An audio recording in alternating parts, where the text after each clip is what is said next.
Hello बच्चों, देखते हैं क्वेश्चन के अंदर क्या गिवन है। 3 identical cells each having EMF 1.5 volt and constant internal resistance of 2 ohm are connected in series with a 4 ohm resistor, first as in circuit 1 and second as in circuit second, और इनका power in R in circuit first और power in R in circuit 2।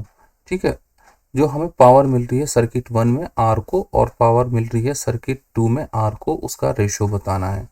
ठीक है, और जो हमें ये battery दी हुई है इसका कितना है ईएमएफ, एक का कितना है 1.5 वोल्ट है, तो ये 3 है, तो यहाँ पर देखें कितनी हो जाएगी 3 इंटू 1.5, तो इस वाले केस में तो हो गई 4.5 वोल्ट। अगर इस केस की बात देखें तो हमारी दो सेम पोलैरिटी की हैं और एक अपोजिट है। देखिए दो, तो ऐसे हम इसको अगर लिखना चाहें तो ये कितनी होगी volt minus 1.5 volt plus 1.5 volt, तो नेट जो निकल के आएगा 1.5 वोल्ट, तो यहाँ पर आएगा वोल्ट। ठीक है, अब हमें पता है जो पावर का फॉर्मूला हमारे पास क्या होता था, power is equal to I square R. ठीक है, तो मैं क्या कर सकता हूँ, इसको I square R square upon R लिख सकता हूँ। तो ये क्या हो गया,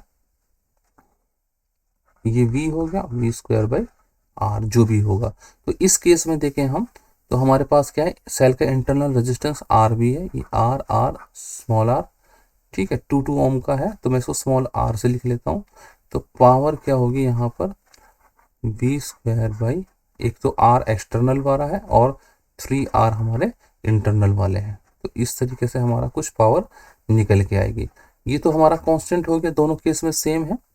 ठीक है, तो मैं यहाँ पर क्या बोल सकता हूँ, power is directly proportional to the square of v, voltage के स्क्वायर के। तो मैं यहाँ लिख सकता हूँ P1 upon P2 is equal to V1 का स्क्वायर अपॉन V2 का स्क्वायर। और V1 मेरा क्या है, अगर मैं फर्स्ट सर्किट में हमारा कितना वोल्टेज है 4.5 का स्क्वायर, और सेकंड वाले में कितना है 1.5 का स्क्वायर, तो मेरा कितना हो गया है 4.5 1.5 का स्क्वायर, तो ये 3 और 3 का स्क्वायर मतलब कि 9।